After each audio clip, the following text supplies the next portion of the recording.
Welcome to Tenor Tech, where I solve the problems you didn't even know you had.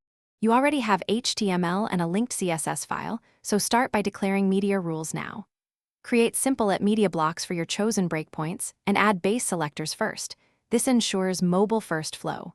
Once done, use min-width or max-width consistently and test one breakpoint at a time. You will see immediate differences if you toggle styles in DevTools.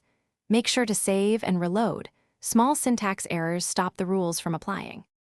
You now layer responsive behavior. Apply layout changes inside media blocks and adjust grid, flex directions, or typography. For complex cases, combine width, orientation, and resolution. This avoids duplicate rules. Once components respond correctly, extract repeated values into variables so you change a single source. You should also use its supports to gate features like grid.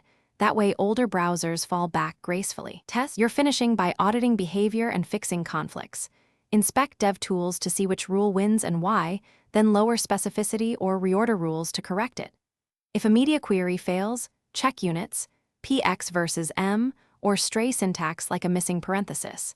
Make sure your meta viewport is present in HTML for mobile scaling.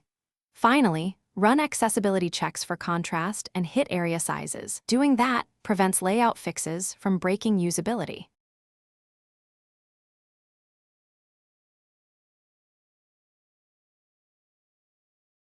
Thanks for watching. Subscribe to keep your life in tune.